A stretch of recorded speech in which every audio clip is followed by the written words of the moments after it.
сам по себе.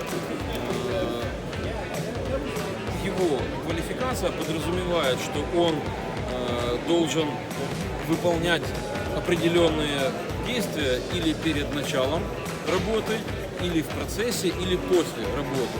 То есть он обязан, он, не кто-то, он обязан проверить, как затянуты все клеммы, какой контакт масс.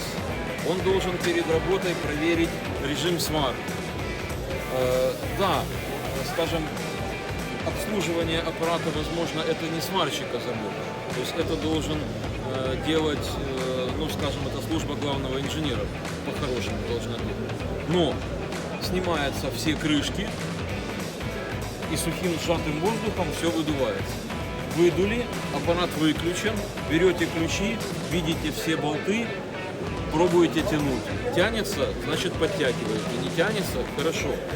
Вот эти вот соединения, вот эти, то есть все силовые соединения должны контролироваться уровень затяжки.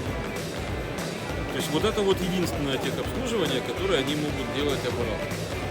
Почему нам приходится рукава менять или редукторы горят? Редукторы какие? Редукторы выходят из строя.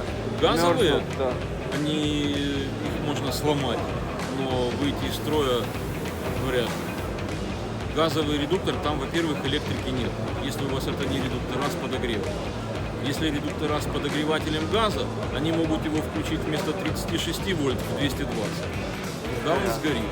Это, извините, надо быть.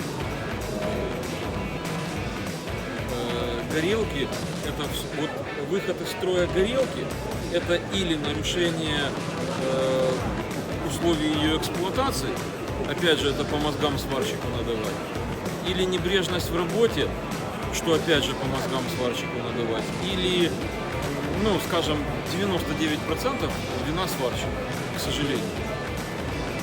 Вообще, как часто рукав должен меняться? Не реже раз в полгода. То есть любая горелка, в принципе, полгода должна отжить.